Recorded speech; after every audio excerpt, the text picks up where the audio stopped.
Mbak. Ibu perkenalkan dulu ya Ibu ya, saya Afifa Anwar. Saya perawat dari Puskesmas di UMKT Ibu. Ya Mbak, Kalau boleh tahu dengan Ibu siapa? saya Ibu Nazifah. Oh iya Ibu Nazifah.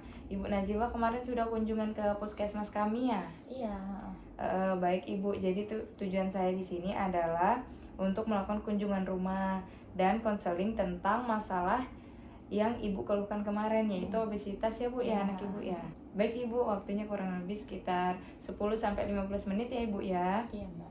Tempatnya di sini aja Ibu. Boleh di sini aja. Oke. Saya mulai ya Bu ya. Saya mulai untuk mengumpulkan data dulu ya Bu ya. Iya Mbak. Saya mulai ya Bu. Yang pertama, bagaimana kebiasaan makan dan aktivitas anak Ibu dari bangun pagi sampai tidur lagi? Kalau pola makannya sih dia itu 3 kali sehari. Cuma kan dia ke sekolah tuh sering beli makan di luar gitu loh Mbak. Kayak misalnya nanti pulang sekolah bawa makan dari luar, bawa jajan-jajanan, bawa gorengan, sering kayak gitu Mbak. Terus kalau malam sering nyemil-nyemil sendiri makanan yang ada di dapur. Kayak saya kan sering ngestok makanan, kayak sering cemilan gitu. Terus dia selalu makan sebelum tidur gitu. Terus kalau untuk aktivitasnya dia sih jarang olahraga ya Mbak, jarang olahraga.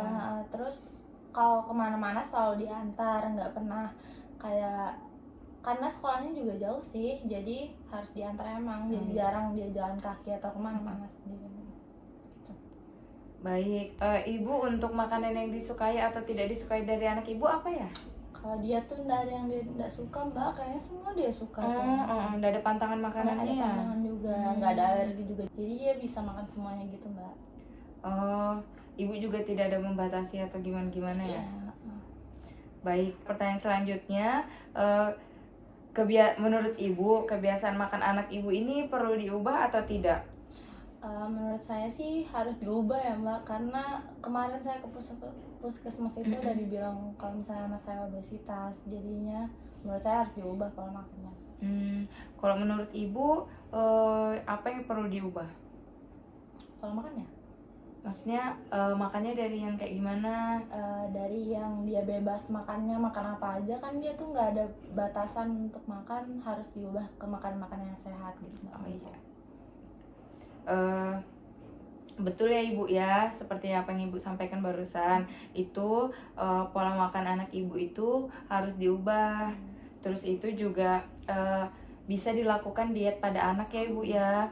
Lalu diet pada anak ini juga harus banyak Ibu pertimbangannya. Yang pertama itu ada usia, lalu yang kedua tahapan tumbuh kembang anak Ibu. Lalu yang ketiga itu Bu, ini juga kebutuhan uang untuk membeli makanan-makanan yang sehat, yang bergizi, vitamin-vitamin anak gitu ya Bu ya.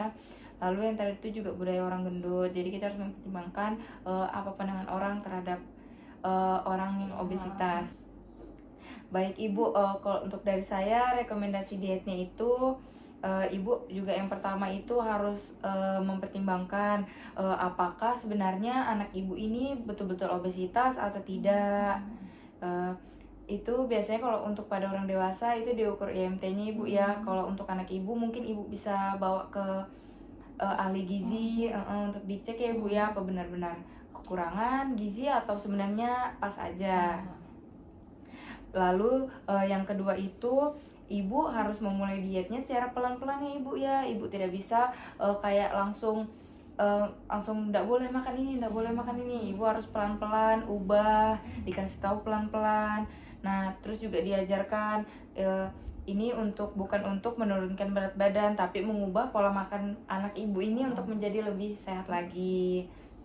Lalu yang ketiga itu makan makanan yang sehat ya Ibu ya, seperti buah dan sayur. Ibu juga harus contohkan kepada anaknya. Cemilannya juga mungkin bisa diganti ya Ibu ya.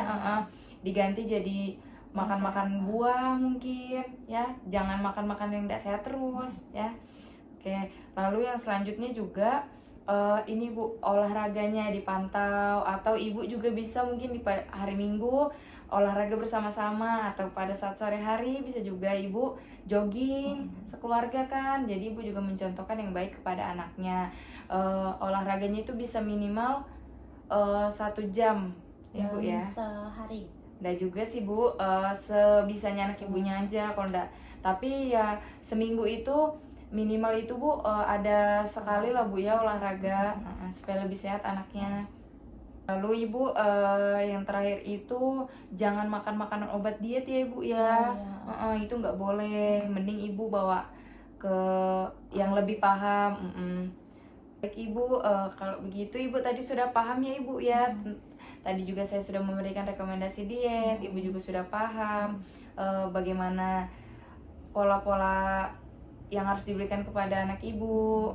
Ya, kalau begitu apakah ada yang ingin ditanyakan Ibu? Nggak ada sih Mbak, saya udah paham. Oh iya, baik kalau seperti itu nanti Ibu diskusikan lagi ya Ibu ya rencana diet ini kepada keluarga Ibu. Ya.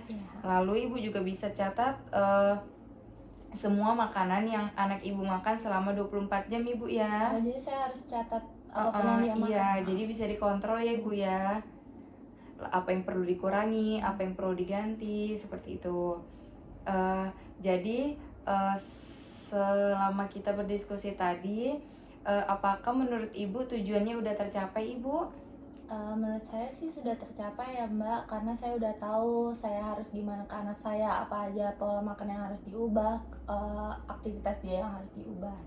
Iya, dan Ibu juga harus konsulkan ke ahli gizi. Iya, benar sekali Ibu. Jadi Ibu ini saya berikan ya Ibu ya surat rujukan untuk ke ahli gizi di puskesmas saya Ibu ya. Baik, sebentar Bu. Ya. Lalu sudah selesai diskusi kita hari ini. Ya. Kalau begitu saya tanya lagi Bu, apakah ada yang ingin ditanyakan? Nggak ada Mbak. Oke, baik. Kalau begitu tadi kesimpulannya pola makan anak Ibu harus diubah, harus berolahraga, harus dikonsultasikan lagi ke ahli gizi. Surat rujukannya juga sudah saya kasih ya Ibu ya.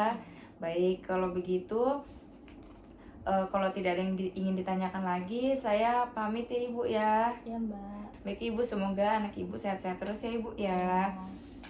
Kalau begitu saya izin pamit Ibu. Saya permisi dulu ya. Ya. Assalamualaikum Ibu. Waalaikumsalam Mbak. Iya.